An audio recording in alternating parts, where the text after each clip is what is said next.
So, hello everyone, my name is Goto. Today, me and my friends want to talk about financial statement analysis. And the company that we choose is Goto. So, in financial statement analysis, there are four ratios. The first one is liquidity ratios. In liquidity, there are five. And we are going to talk, the number one is current ratio. So, what the current ratio does? So we want to know the company's ability to pay current debt with the current assets. So the formula is current asset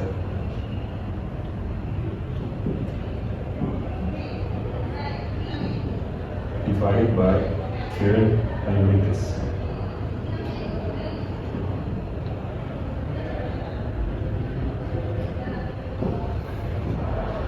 So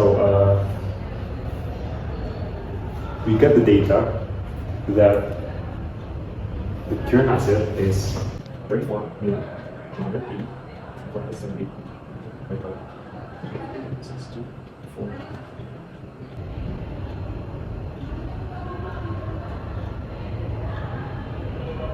So what I mean by that is every 1 rupiah of current liabilities is covered by 2.81 of current assets. And next week going to the 2023 period. So same, the formula is still the same, and the number for 2023 is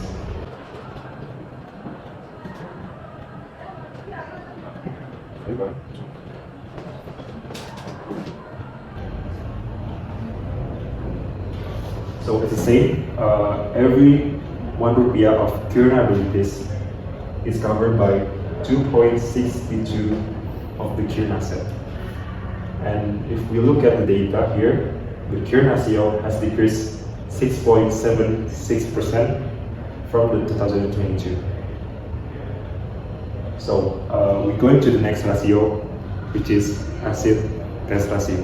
So the next one is asset test ratio. What this ratio does is we want to know the company's ability to pay current debt with the most current asset. So the formula is current asset minus inventory.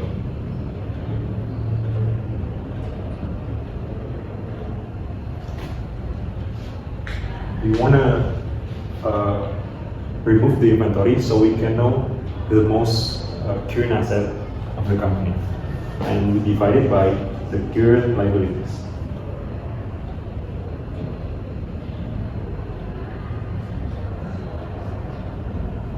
Okay, so the number from the data in 2022, the current asset is still the same like previous calculation.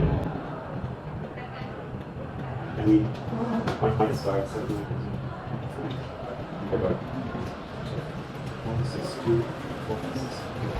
total is 2.80.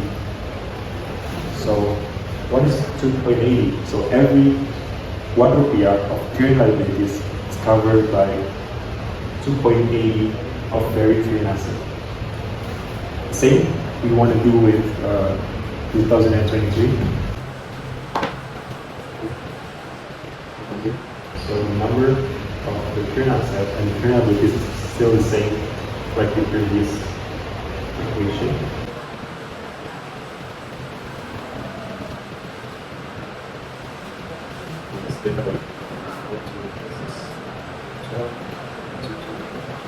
Okay, the total is 2.61. Same, every 1 rupiah of current liabilities is covered by 2.61 rupiah of super current asset. And if you look at these two numbers, the asset test ratio from 2022 to 2023 has decreased 6.76%. Okay, next we want to go to average collection period. So what this equation does is we want to know the average period required to collect receivable. So we want to know the time to collect all the receivable or piutang. So the formula is here, account receivable divided by daily credit sales. What this means is credit sales divided by 365. So the number for the data here,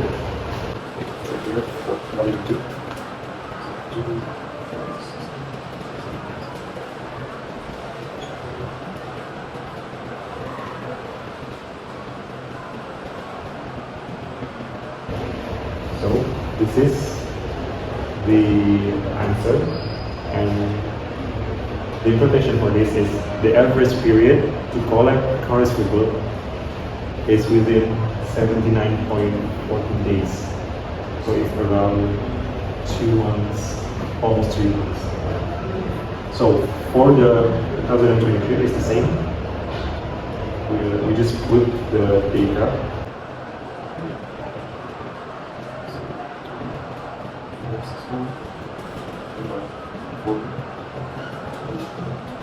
So the total is 85 days and 85.53 days. The average period to collect accounts receivable is within 85.53 days. So if we look at these two numbers, the average collection period has decreased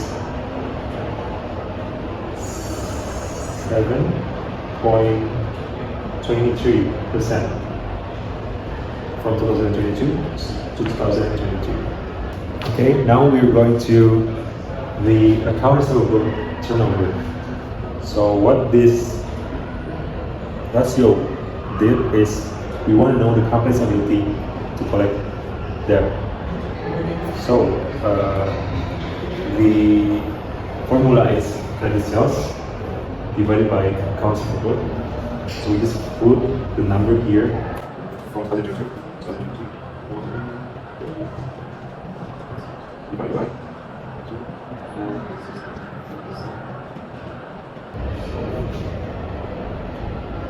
Okay, this is the answer.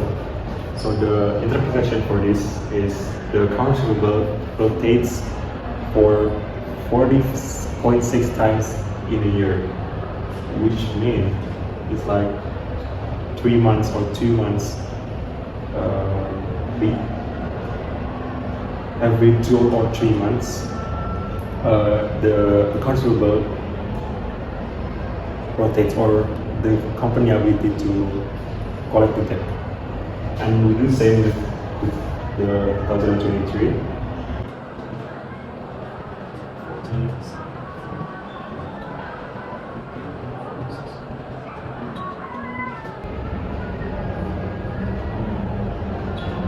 So we got here the number for 2023. The interpretation is the same.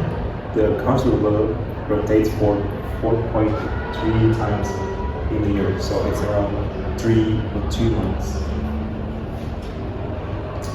So from these two data, we can conclude that account receivable turnover also decreased by 6.52% from 2022 to 2023.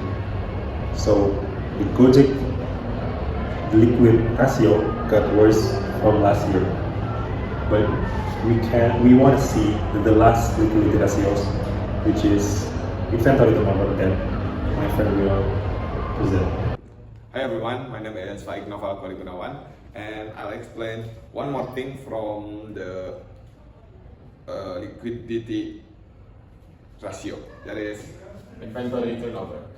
Inventory turnover is explaining how liquid company inventory is and how much their inventory rotate in a year. Inventory turnover is consists of COGS divided by inventory. On 2022, Goto have COGS of 5,479,972 divided by the inventory, that is 71,243. The answer is 76.9. The 76.9 is giving out information that Goto inventories is circulating 76.9 times in 2022, and on 2023 the GOGS is 5,079,256, and the inventory is 71,426. So the inventory is rotating, and the answer is 71.3. So in 2023, the Goto company inventories is rotated 71.3 times. Next one is from capital structure ratio. The first one is debt ratio. Debt ratio. Debt ratio is explaining about measurement of how much the company's liability is financed by their asset. On how to search the debt ratio is by dividing total debt to total asset.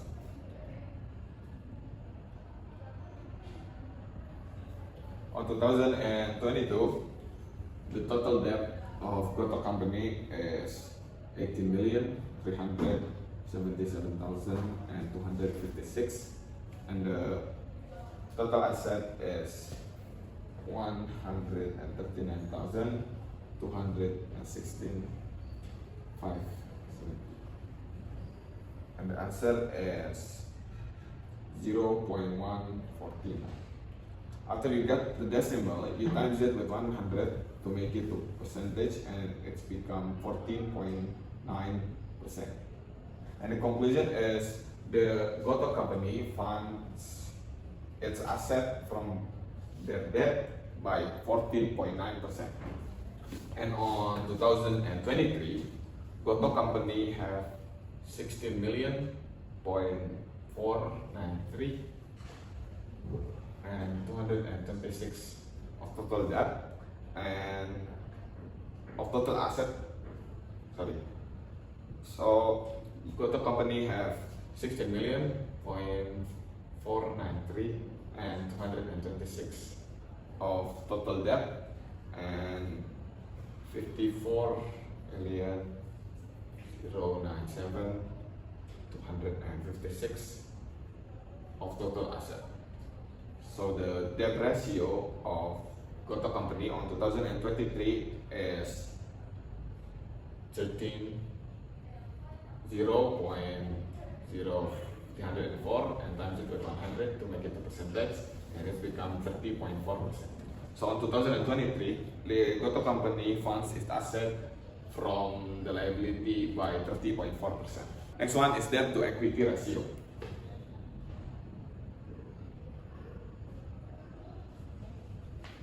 Debt equity ratio is the same with debt to asset ratio.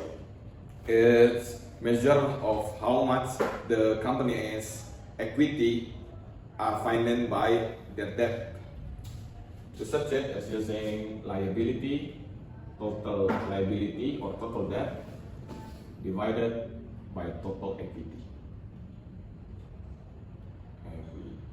On 2022, Goto company have the total debt of 18,377,256, with the total assets, total equity of 122,723 and 344.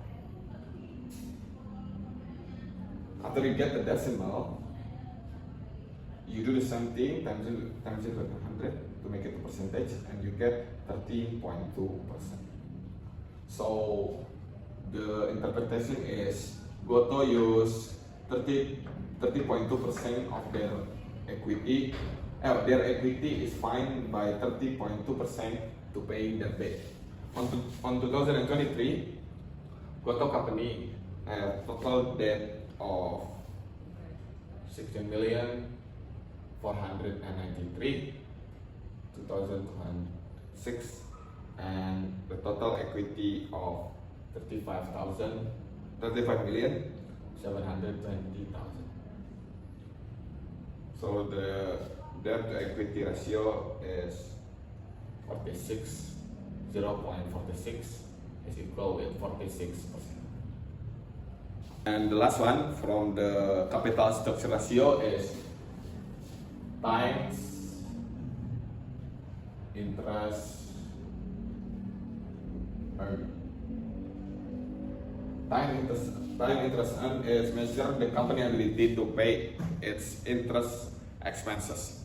So on how to search it is by dividing EBIT or earning before interest and tax divided by the interest expense.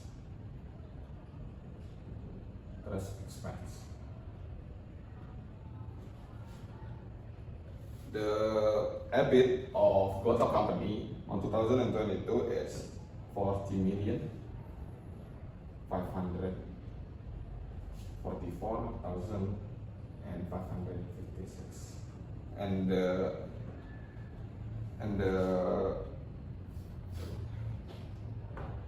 interest expense is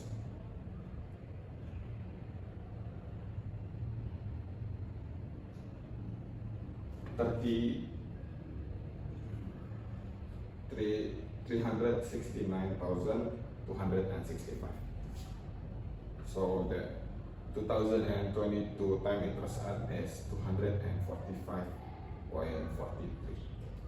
So the interpretation is that every $1 of interest expense can be covered by operating income of $245.43. And on 2023, the EBIT is 90,634,480, and the interest expense is 232,863. The TIE is 174.11. So on 2023, that every $1 of interest expense can be covered by operating income of $174.11. Thank you. Hello everyone, my name is Onel Fakil Murtada. I'm from Group Goto. Now I would like to explain about asset management efficiency ratio.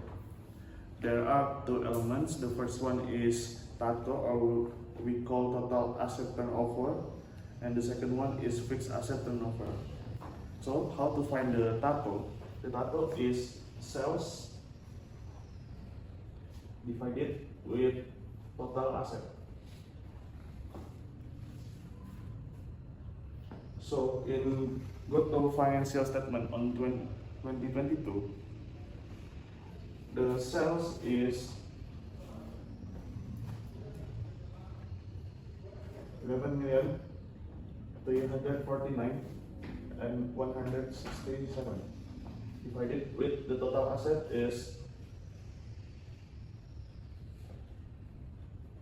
139,216,570.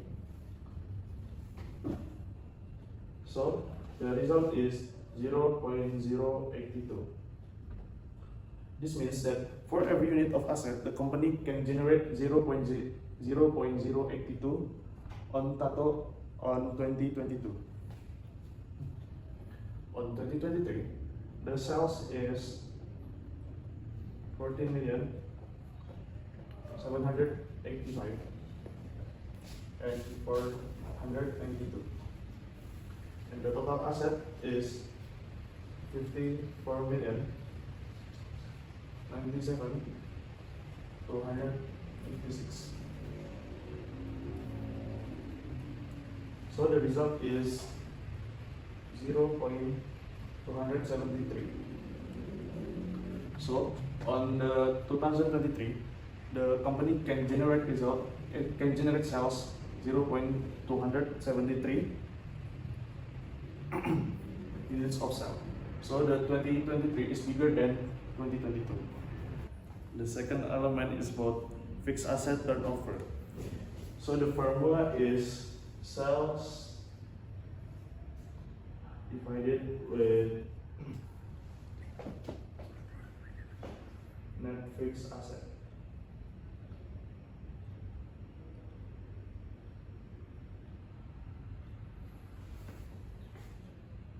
So the financial statement of Goto on 2022, the sales is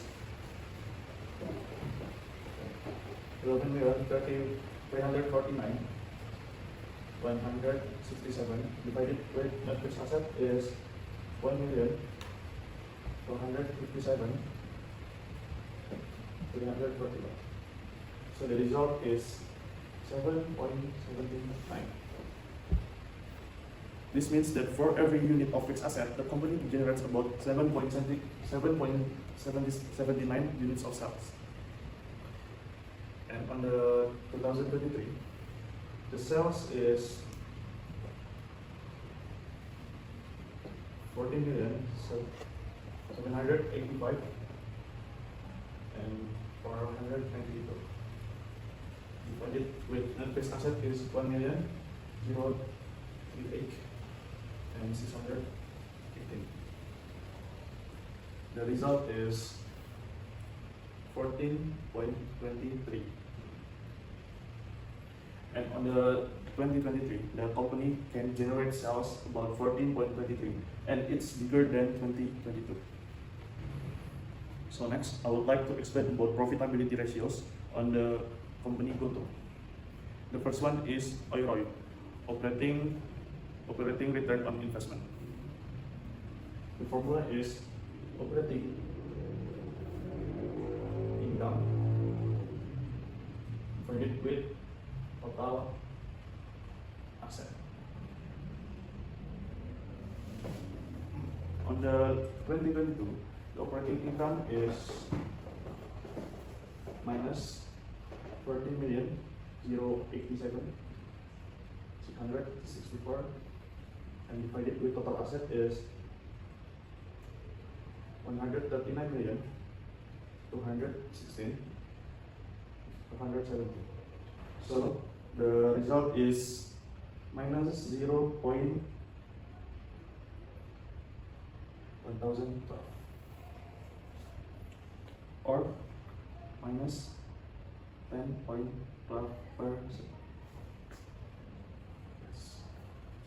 An OIR of minus 10.12% indicates that the company operations are currently yielding a loss, equivalent to approximately 10.12% of its total asset value. And on the 2020, the operating income is minus 6,430,776 divided with the total asset is 54.97 by 256. So the result is minus 0.1118 or minus 11.18%. So it is indicate that the company is yielding a loss equivalent to approximately 11.18 of its asset. So the next one is about OPM, operating profit margin. So the formula is operating income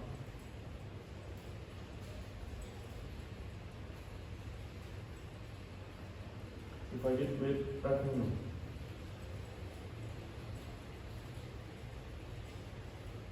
The operating income is for the 2022 is 14,087,664 divided with the revenue is 11,349 and 100.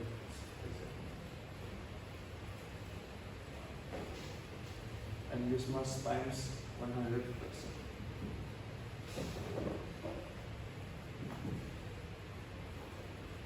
So the result is minus 124.13%.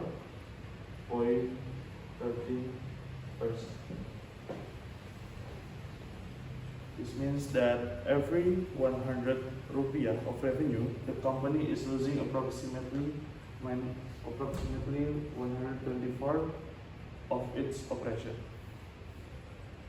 On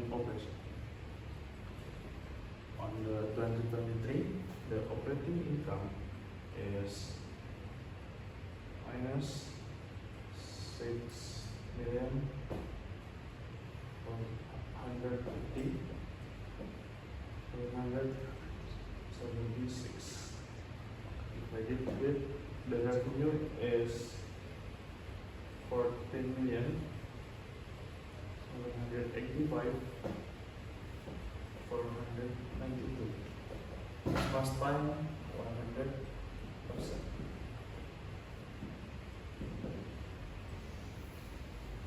So the result is minus 43.47%. So it's indicated on the 2023 an OPM of minus 43.47% indicates that for every 100 revenue, the company is losing approximately minus 43 rupiah. And we can compare from 2023 and 2022. The 2022, the company is gain more loss than 2023. Hello everyone, my name is Alavardi Karya Pambayun and I'm here to explain about the Goto's company performance, especially in profitability ratios. The first one we are going to discuss is about the net profit margin. The formula is net income divided by sales times 100 equals to 39,571 and 161 divided by 11,349 and 167 times 100 equals to minus 348.67. It means for every 1 rupiah in sales, the company is losing 3.49 rupiah. Next, we are going to move to the net profit margin in 2023. The formula is the same. For 90,395 and 100 and 629 divided by 14,785 and 492 times 100 equals to minus 611.38. It means for every 1 rupiah in sales, the company is losing 6.11 rupiah. Next, we move to the return on equity or ROE. The formula is net income divided by total equity equals to 39,571 and 191 divided by 122, 723 and 344 equals to 0.32. It means 0.32% indicates the company is generating 0.32 rupiah of profit for every 1 rupiah of shareholder equity. This is for the 2022. Next, we moving to the 2023. The formula is the same. 90,000 and 395 629 divided by 35,720,000 equals to minus 2.53. It means for every 1 rupiah of equity invested, the company is losing 2.53 rupiah. Next, we move to the gross profit margin or GPM. The formula is gross profit divided by sales equals to 5,869 197 divided by 11,349 and 167 equals to 0.517. It means for every 1 rupiah in sales, the company keeps 0.517 rupiah before operating expense. For the 2023, the gross profit margin is 9,692 and 313 divided by 14,785 and 492 equals to 0.65. It means for every 1 rupiah in sales, 0.65 rupiah is retained as a gross profit. Last one, we are going to discuss about the return on asset. The formula is net income divided by total asset, 39,571 and 161 divided by 139, 216 and 570 equals to minus 0.284. It means for every 1 rupiah in asset, the company is losing 0.284 rupiah. For the 2023, the formula is the same. 90,395 and 6,029 divided by 54 and 97 and 256 equals to minus 1.97. It means for every 1 rupiah in asset, the company is losing 1.67 rupiah. Based on the data, the liquid ratio of Gojek decreased in both from 2022 to 2023. Starting from number 1 is currency ratio has decreased 6.96%. Number 2, AC test ratio has decreased by 6.96%. Number 3 is average collection period has decreased to 7.23%. Number 4 is account receivable turnover has decreased 6.52%. Number 5, inventory turnover has decreased 7.02%. So the Gojek company liquid ratio got worse from last year. The Goto company's asset management efficiency improved from 2022 to 2023. The significant increase in both total asset turnover and fixed asset turnover ratios indicates that the company became more effective in using its total asset to generate sales, which is a positive sign of operational efficiency. The next one is capital structure ratio. From 2022 and 2023, the Goto's company increased its reliance on debt, with the debt to asset ratio is rising from 14.9% to 30.4%, and the debt to equity ratio from 13.2% to 46.1%. While this adds financial risk, the company's times interest earned, or TIE, ratio, though lower, still shows a strong ability to cover interest payment. This likely reflects a growth strategy, but ongoing monitoring of debt level is important. Lastly is the profitability ratio. The company's basic business operation improved as shown by better gross margins. But something is seriously wrong with their other costs and expenses. They are losing money much faster than last year despite making more profit on each sales. This suggests major problem with operating expense, overhead costs, or extraordinary item that needs immediate attention. I think that's all from me. Thank you.